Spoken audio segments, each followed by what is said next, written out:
sheekh nin baa yidhi heestu waa xalaal daliilkana waxaa sheega buu yidhi imaamu alghazaali yaa waaye imaamu alghazaali bismillah culamadii hore Soomaaliyeed wax ka maqlay miyaa leeyahay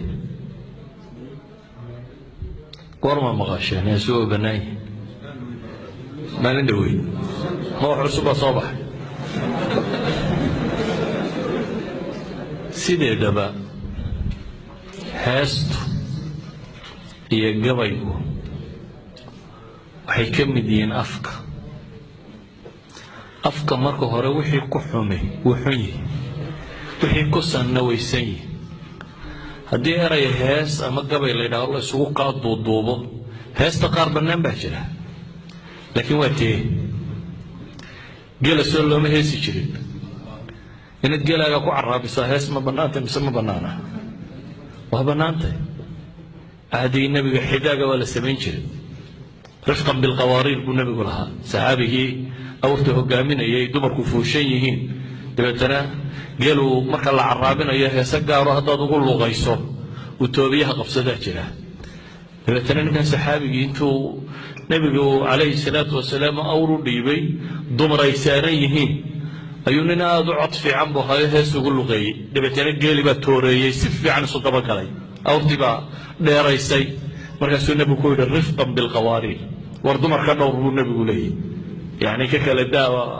sidan aad u wado hadday heestu tahay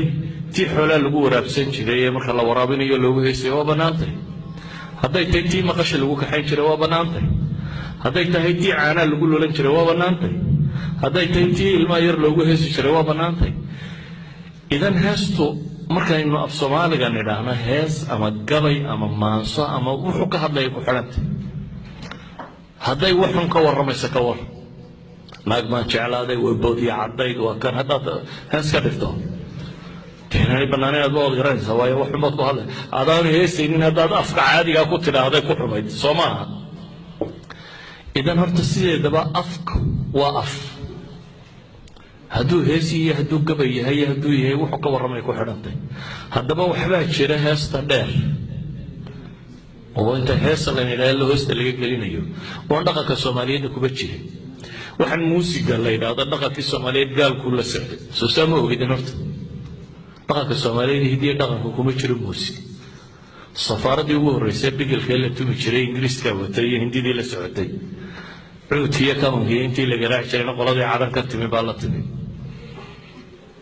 waxaan oo dhamay waa 1950 iyo 40 iyo meelaha kan ayaynu ugu bilaabnay wixii ka horeeyay Soomaali gabay iyo heesba waa taqaaniye maanse iyo buraanbur iyo wax la tiriyo waa xaaraan iyo xalaal dadka ma hadii jirin hadduu waxun ka gabiyo reer isku dirayana waxa la jiray war waa waxun hadduu geelisa amaananayo ama wixiisana amaananayo ka gabiyana dee looma arkaynin xumaa waa wax fiican idan luqa ahaan haddaad u jeedaan heesi waa wixii ay ka hadlayso midhahay tirinayso iyo idinku qalbi intuu midho fiican tiriyo inuu yidhaah halkaasay odhanayaan waa xaaraan dee waa midho caadiye waxaynu isku haynaa ka hadlaynaa kaa maaha waa qumqumta dambe haddii Bob Marley lagu timo iyo muusiga iyo digdigta iyo macaazifta waa taata laga warramaya la leeyahay miyay bannaantay mise ma bannaana ta laga hadlaya waa kaa waxa kaloo laga hadlaya waxaan laga hadlaya hadday tahay hadal xun idan waxaan u malaynayaa waxa xun waa garanaysaa waxa sanna waa garanaysaa waxba wadaad baa yidhaah ku marmarsoonina